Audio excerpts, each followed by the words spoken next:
Bapak-bapak, ibu-ibu sekalian, mari kita lanjutkan kajian kita mengenai istighfar. Seperti yang saya sampaikan sebelum ini, bahwa di dalam infak itu terkandung pengampunan dari Allah Subhanahu wa Ta'ala. Di dalam surah Al-Baqarah ayat 272, di mana infak itu insya Allah akan diberi pengampunan sebagian dari kesalahan-kesalahan. Itu yang harus kita ingat. Kalau itu merupakan pernyataan yang pertama, ya, selanjutnya tidak akan disebut lagi, ya, bahwa akan mengampuni kesalahan-kesalahan, sebagian kesalahan-kesalahan kita. Begitu juga di dalam petunjuk, Allah akan berikan hidayah pada pertama kali di dalam surah Yunus ayat 9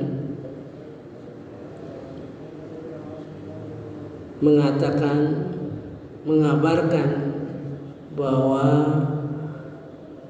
akan memberi petunjuk dari Tuhannya karena keimanannya,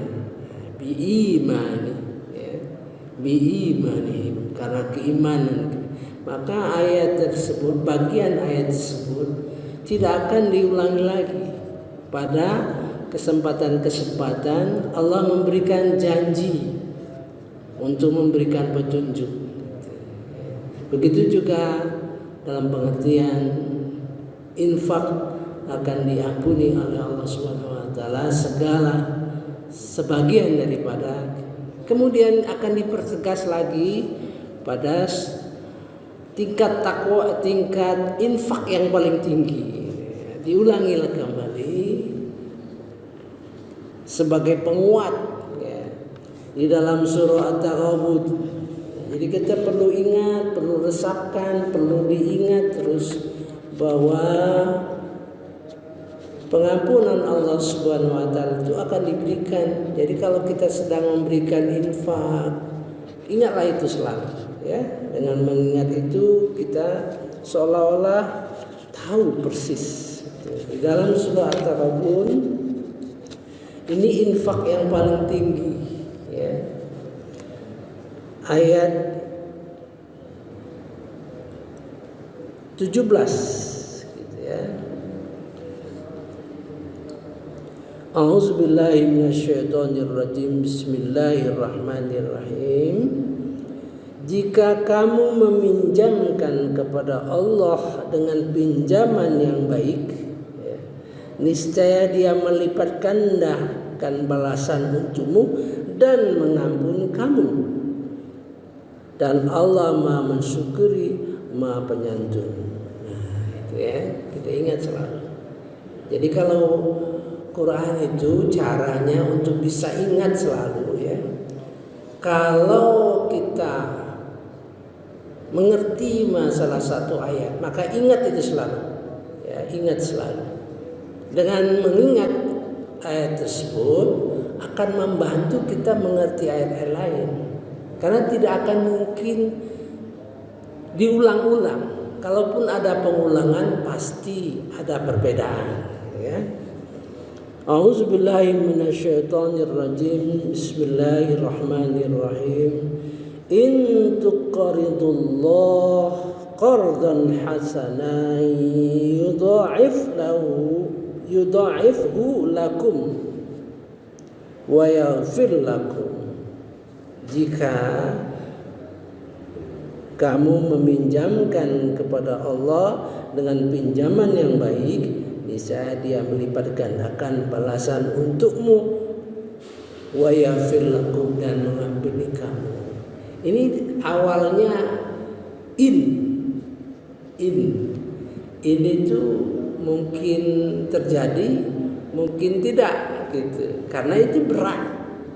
Ya, qardon hasanah itu artinya meminjamkan.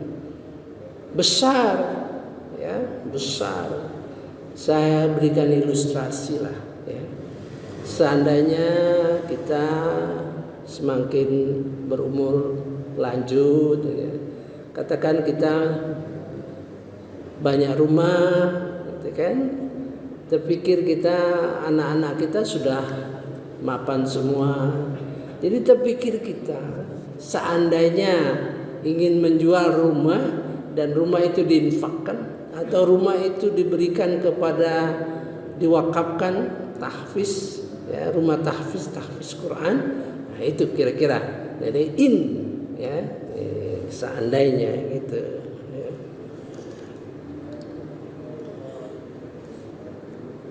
Wallahu syakurun halim. Syakur itu mensyukuri.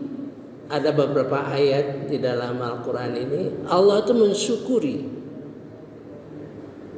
Terbalik dengan kita syukur kita, jadi Allah itu yang mensyukuri. Selalu Dia akan memberi balasan, ya. Kadang-kadang di dunia tidak kita duga-duga gitu, ya, gitu.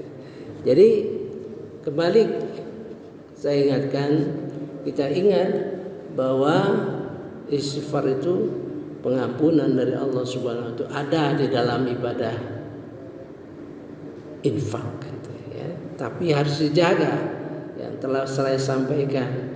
Jaga nilai-nilai yang terkandung di dalam infak. Satu, ya, tujuannya mencari keridhaan Allah Subhanahu wa Ta'ala. Kedua, memantapkan dan menunjukkan kita sebagai orang Islam, sebagai mukmin yang berani berkorban, ya. Berkorban apa saja, ya. Infak itu punya dua konsep. Satu, Al-Baqarah 215, apa yang kamu infakkan adalah apa yang kamu berikan kebaikan kepada kedua orang tua, kepada kerabat kita, pada fakir miskin, anak yatim dan seterusnya. Itu real, ya, suatu definisi yang real. Ada lagi dalam ayat 219, madza yunfikun, pertanyaannya sama persis. Madza yunfikun, apa yang kamu infakkan? Satu dijawab dengan rinci, satu yang dijawab dengan konsep saja. Kul afwa, berikanlah segala kelebihan. Nah, itu, ya. Jadi berikanlah segala kelebihan yang kita punya, ya, baik waktu, tenaga, pikiran, kemampuan untuk bertindak. Nah, kemampuan untuk bertindak itu berbeda. Eksekusi, ada orang mampu melakukan eksekusi dengan baik.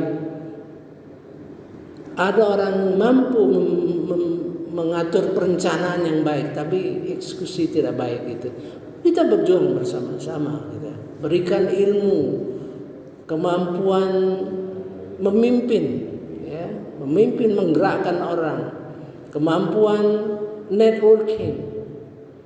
Orang yang punya kemampuan networking yang tinggi itu sangat efektif. Berikan. Itulah perkembangan sekarang ini yang kita perlu pahami pengertian infak. Sebab dulu tidak pernah terpikir oleh kita, ya. Tidak pernah saya dengar seorang pun ulama membahas masalah ini. Kalaupun membahas dari segi kalimatnya, ya. Mengapa Allah di dalam surah Al-Anfal ayat 36 kita berpikir, mengapa Allah mengabarkan kepada kita, A'udzubillahi minasyaitonirrajim, bismillahirrahmanirrahim, sesungguhnya orang-orang kafir itu menginfakkan harta mereka untuk menghalangi orang-orang dari jalan Allah, gitu. Dengan bahasa yang sama, innalladzina kafaru yunfikuna amwalahum liyasuddu an sabilillah. Kalau kita kritis, mengapa diberitakan oleh Allah bahwa orang kafir itu berinfak juga dengan harta, dengan segala hal untuk menghalangi kita di jalan Allah. Ya, memang beritanya lanjutannya fasayunfikunaha, maka mereka terus menginfakkan harta mereka, summa takunu alaihim hasratan summa yughlabun. Mereka akan terus menginfakkan harta itu, kemudian mereka akan menyesal sendiri dan akhirnya mereka akan dikalahkan. Ya. Nah, sampai di situ. Tapi kita setelah mengalami saat ini ya, bagaimana kekuatan-kekuatan yang anti Islam itu. Orang kafir itu maksudnya orang kafir yang memusuhi Islam, yang hendak menghancurkan Islam. Mereka meneliti bagaimana menghancurkan Islam dengan memecah belah. Dibagi, ada Islam yang radikal, ada Islam moderat, ada Islam tradisional. Tujuan untuk memecah belah kita, gitu ya. Tapi kita terlambat dalam mengantisipasi itu. Padahal ayat ini sudah ribuan ya diberitakan, tapi tidak sampai pengajian kita membahas masalah infak itu. Maka mungkin ya ke depan infak itu akan berubah, akan bertambah ya, terutama yang dilakukan oleh organisasi-organisasi besar. Dia sisihkan dana, dia infakkan untuk mengatasi masalah itu ya. Mana mau orang kita kalau diberi kesempatan, oh kita infak untuk berdakwah, nggak ada.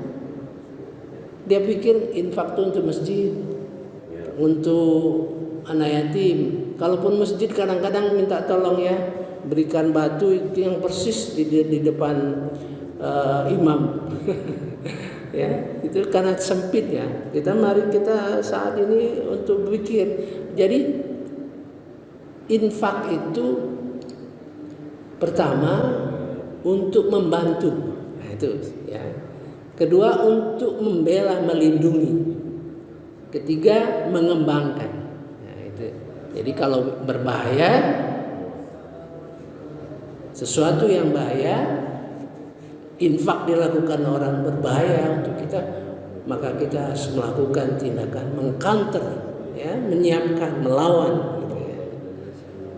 Ini suatu ayat yang betul-betul bernilai tinggi yang tidak pernah dibahas oleh para ulama. Khawatir mungkin dianggap radikal dan sebagainya. Tapi Allah memberitakan kepada kita, innalladzina kafaru yunfikuna amwalahum liyasuddu an sabilillah. Mengapa Allah mengatakan dengan perkataan yang sangat yunfiku? Artinya apa yang dilakukan oleh mereka orang-orang yang memusuhi Islam, apa saja yes, dianggap yunfikun bagi mereka, maka yunfikun kita lakukan itu artinya yang seimbang. Nah gitu ya pengertiannya. Jadi mengapa Allah memakai bahasa yunfikun sama dengan kita? Ya. Saya kira cukup dulu hari ini kita membahas masalah istighfar ya. Kuncinya istighfar, tapi di dalam istighfar itu nilai-nilai yang harus kita jaga ya. Jangan riya. Sebab kalau riya akan menghapus nilai ibadah kita, otomatis istighfarnya, pengampunan Allah Subhanahu wa taala tidak akan terlaksana gitu ya. Subhanakallahumma wa bihamdika asyhadu an la ilaha illa anta astaghfiruka wa atubu ilaik. Wallahu alam. Wassalamualaikum warahmatullahi wabarakatuh.